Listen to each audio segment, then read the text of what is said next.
things to think of when you're setting up a critique group are, do you want to trade pages? Do you want to read in advance and then comment in advance? Or do you want to just bring pages to your group and read aloud? The biggest difference there is if you're trading pages and commenting in advance, you can do a few more pages. If you're bringing them to group to read aloud, you probably want 10 pages or less. My critique group tends to stick to 5 to 8 pages. We've got 6 people in our group. We meet every week. And if everybody brings something, if it was more than 8 pages, we would run out of time to read aloud and actually get critique from everybody. You can have, but if you don't want to submit pages every week, you can have half the group submit at the first meeting and half at the next, which allows for feedback on more pages, or if you have a larger group. I would say an ideal critique partner critique group is 4 to 6 writers, but there are certainly ones that are bigger or smaller than that. And there are ones that flex from time to time too. I know my group that I've had going since 2014, we've had some people drop out. We've had people move to other countries. We've had people move back from other countries. I was originally living in Finland in 2014 when I formed my my critique group. So it's come and gone between as few as 3 people, as many as 15 people, and everything in between.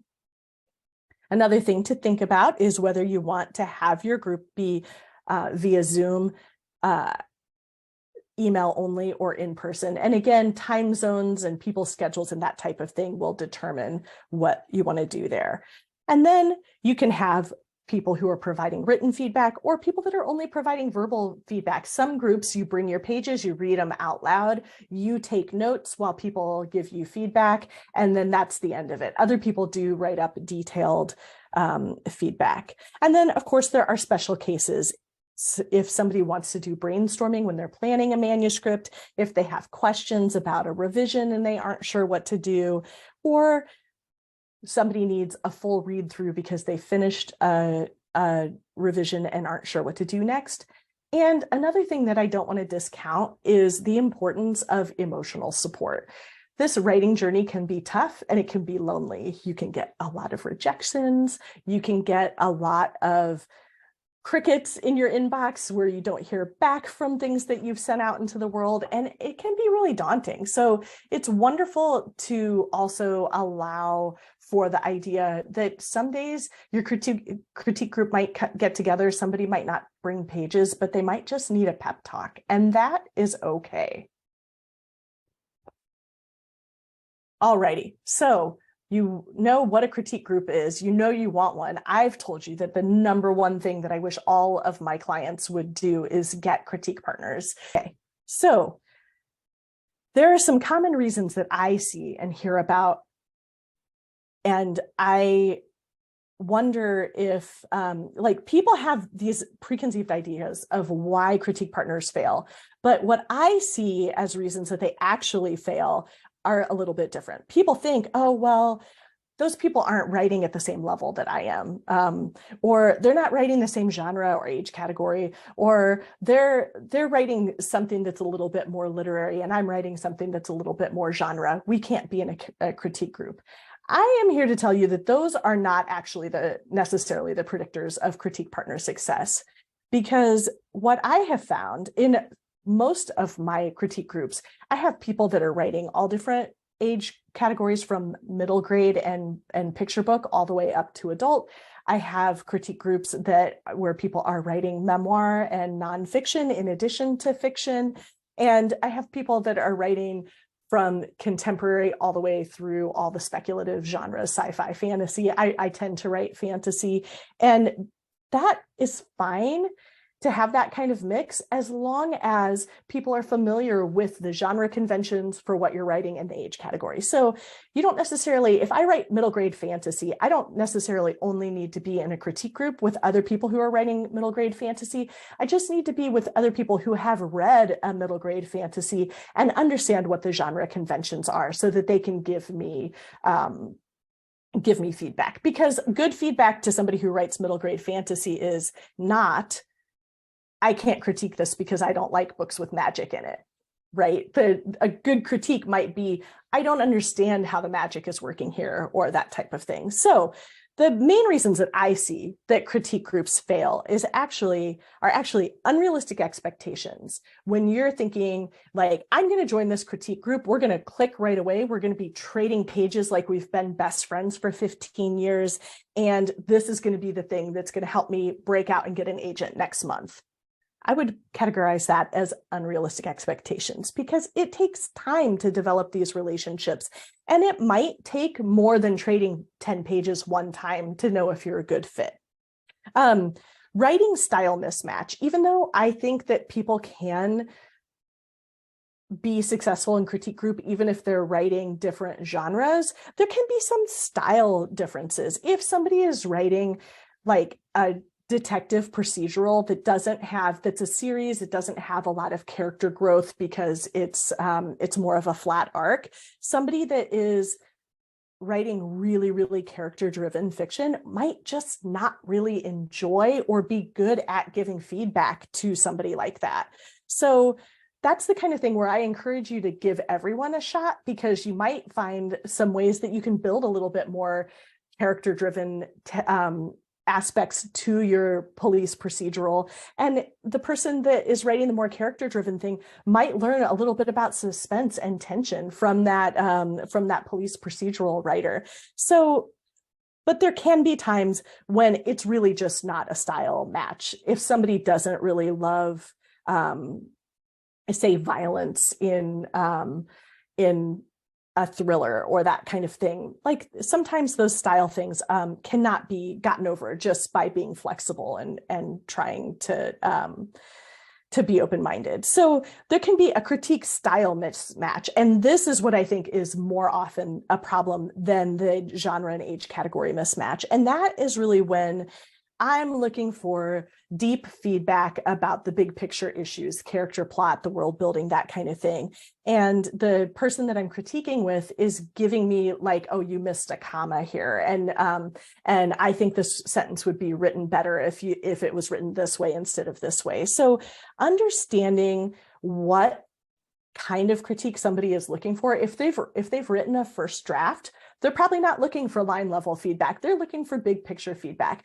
But if, on the other hand, they're polishing up their first pages because they're about to go out on submission to an editor, then you absolutely want to mark that missing comma or that sentence where you think you've got homonyms that are mixed up or something. So again, in all of these things, the thing that's coming through is you have to communicate with these people that you're trying to form a critique group. What's the type of feedback that you like, that you find helpful? And what kind of feedback do they want? So it could be different levels at different times. I do think that schedule conflicts can be a really big deal. For the most part, people don't tend to like to have email-only critique groups just because you get so much of the back and forth by seeing people's faces, even if you're on Zoom, and hearing people's voices. And it's so much easier to avoid that kind of feeling of miscommunication that can happen when you're email only.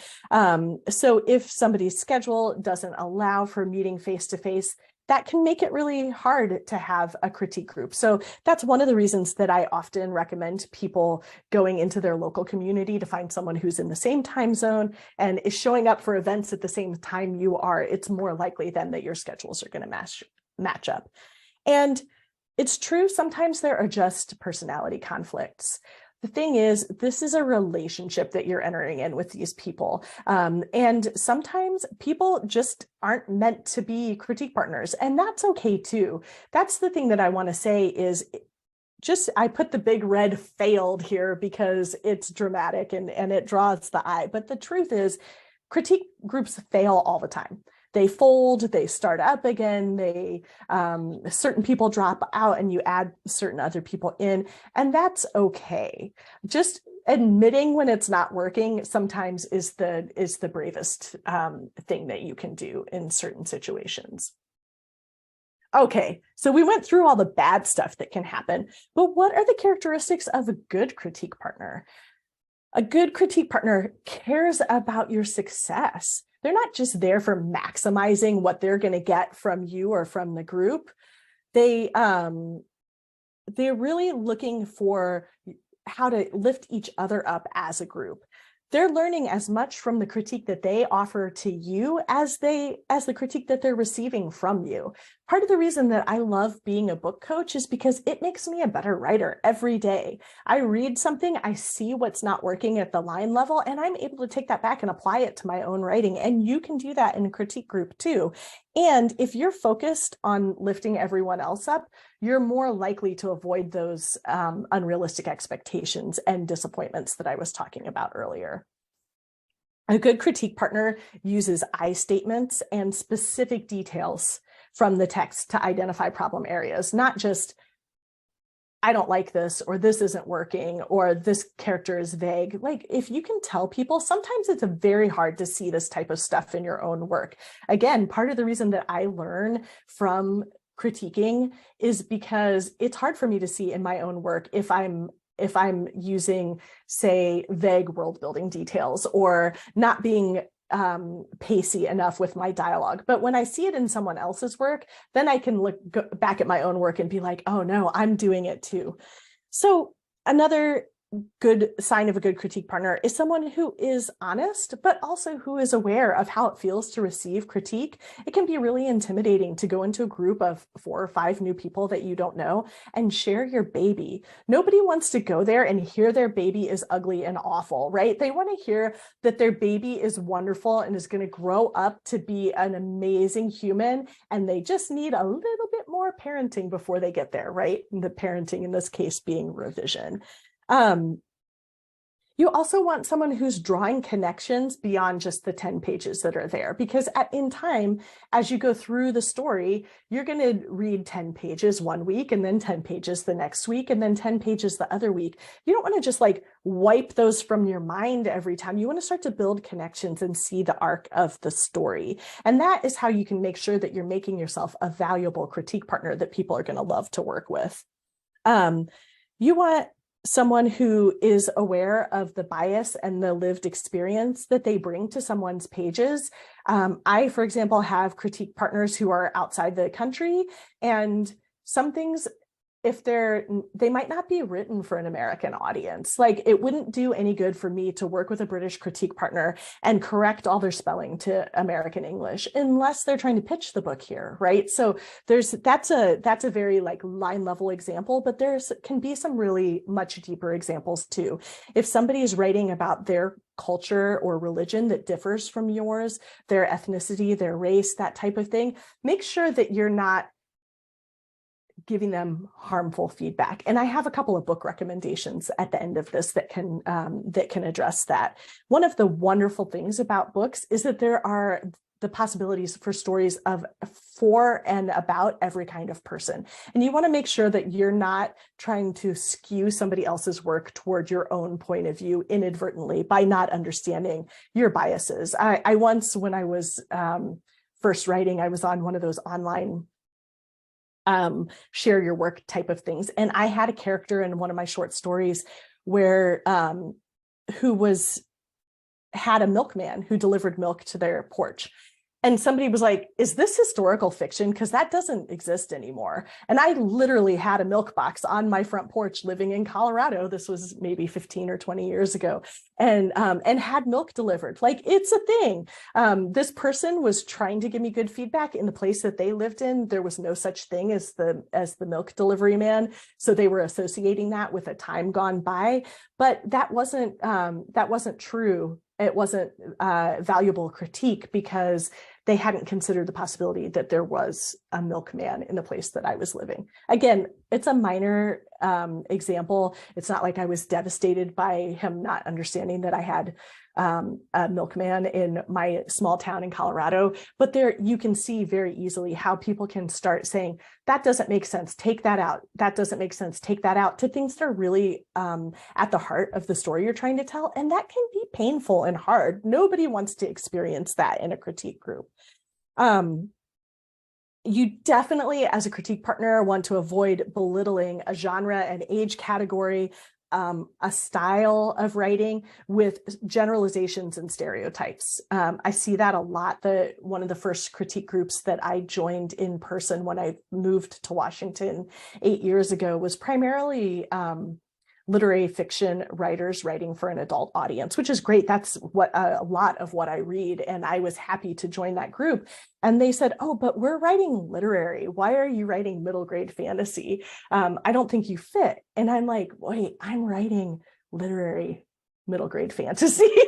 And it's a thing, trust me. So obviously that was a group that I self-selected out of after a while, because they often used the fact that I was writing in a different genre and age category as a reason that they couldn't give me feedback. And so that group wasn't working for me. I wish them all well. We're still in touch and we're still friendly, but we're not good critique partners because they were not able to be willing to look at a middle grade fantasy story and evaluate it under the same lens that they would evaluate an adult literary fiction. So all in all, if you can find somebody who meets these characteristics, they are worth their weight in gold. And even better, if you can work to be this critique partner, you'll be a valuable member of any critique group that you find. Okay. So somebody asked, what are the warning signs and red flags that I should look for? And we've talked a little bit about some of these things, but I say beware of critique group members who know everything about everything, no matter what it is. And I mean, I say that as a consummate know-it-all. You have to really tone that down when you're meeting somebody new for the first time, because nobody wants to hear that you know everything and that they know nothing, even if you think it might be true. Treat everybody like they have something to offer to the group.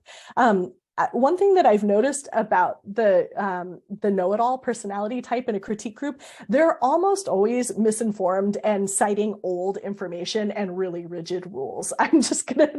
That's been my experience. So in many cases, you might not know all the things that you think you know. The longer that I'm in this business and working and publishing, the more I find that I have to learn. And that kind of flexibility and acknowledgement that you still have things to learn and that you can learn things from other people, even if you think they're earlier in the process than you are, is very, very important.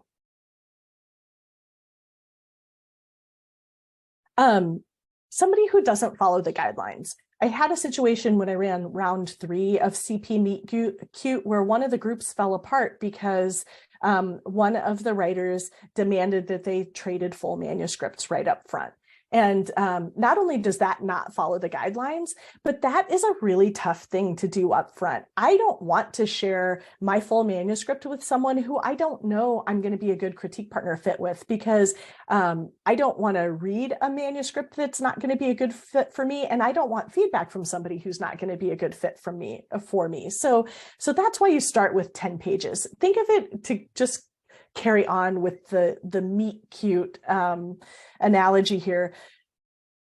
You meet someone, you go for coffee first before you go away for the weekend together, right? To make sure that you're a good fit. So that's what trading the 10 pages is. Another thing that I see a lot in the failed critique groups is somebody who's nitpicking at the line level. Talked a little bit about that earlier. If you're writing a first draft, you don't need somebody to correct your comma usage, right? And that can often be a sign of somebody who isn't sure that they have something to offer. They aren't sure about how to comment on the big picture stuff. And so they comment on the line level because they're like, that's something I can do. I can line edit. And that's not necessarily helpful. It might be a matter of just gaining confidence in the group and taking time before you feel like you can comment on somebody's character or on their plot arc, that kind of thing. I know it can be intimidating, especially if you end up in a group where there's somebody who's a more experienced writer than you are. My advice in that situation is just to give reader feedback, right? We're all writers, but we were readers first, and that's probably what brought us to writing in the first place. So give that reader feedback. It's okay to say, this isn't working for me. I'm not exactly sure why, but the character doesn't make sense to me, or I don't understand why this plot point is happening. And so that is part of being open to admitting when you don't know the answer, being willing to say something is off, but I don't know what. That will help you become a good critique partner and avoid some of these red flags. So another thing that I see a lot is people thinking that being harsh is being good or smart. And I think in this case with critique partners, being empathic is being good and being smart. That means be kind. These people are sharing their baby with you. Be kind and give as many kudos as you give constructive criticism, and give it in an encouraging way, right? It's possible. I mean, my job every day is to disappoint writers and tell them that their book isn't ready to be queried yet, that they need to revise one more time before they send it out, that they have a major plot bunny that they didn't know that they had. But I would be out of business if I was telling people that they sucked all day long. Nobody wants to pay money for that. And nobody wants to join a critique group where they're going to hear that either, right? Be kind and think about how you felt in critique situations. Every time you bring something to critique group, there's a possibility that you're going to get tough feedback, but just make sure that when you're giving tough feedback, that you're delivering it kindly and the way that you would like to get that tough feedback. I mean, nobody wants to take their manuscript through critique group, think it's amazing, and then find out from their agent or editor that they've missed a major plot hole. So it's really important to get that tough feedback before you get to an agent or an editor, but it's also important that you get it in a way that doesn't destroy your confidence and make you not ever want to write again. Talked a little bit about a possible red flag being someone who has rigid stereotypes about genres. I truly believe that any of us can provide feedback on just about any type of story, with the exception of people who have content that they can't touch. Like, I know there are some people that cannot read something where an animal dies. I have a really hard time with books where something bad happens to a child. So I wouldn't be the best critique partner if you're writing a story about child death or about violence happening to children. But I know that about myself, and I'm not going to hide that and then just give poor feedback. I'm going to be upfront about that. But I also do not have rigid stereotypes about genres. I've read good stuff in every genre, across every age category, things that are thought-provoking and wonderful. And finding something that's outside your normal genre that surprises you is a real gift when you love story and are a reader. So another red flag is someone who can't see the good in anything. Again, that's that person that thinks that being harsh is being a good critique partner.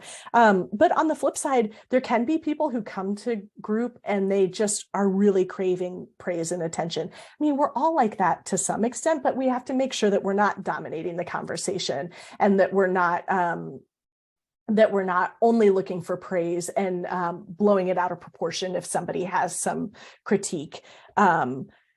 It's a good idea when you're receiving the feedback to maybe just quietly listen and not respond. You can ask clarifying questions, but definitely don't go into a critique partner situation and start arguing about the feedback that you've received, even if you don't agree with it. I definitely feel like the first time I read something, especially tough editorial notes that I get back, I'm like, this isn't right. They didn't get it at all. I don't want to do this revision. No, no, no. And then I read it the second time and I'm like, oh no, they probably have a point here. And then by the third time, I'm able to think through and be like, okay, this is how I'm going to revise this book. And that same thing will happen in critique group. So you may have the feeling that you really need to argue a point, but I bet if you just sit with it, you'll find a way to address it. It may not be the way that they're suggesting you address it, but you'll find a way to address the feedback and see that there's probably wisdom even in the critique that you resisted when you first heard it. So just like with the reasons that critique groups can fail with these warning signs and red flags, make sure you're not doing these things either, right? And we all make mistakes. If you are worried that you gave feedback that was too harsh or that somebody didn't understand the point you were trying to make, it's always okay to reach out and say, hey, I'm just checking. I wasn't sure if I was a little too harsh or something like that. That can be a good way to get to know somebody and really start to build a relationship with them.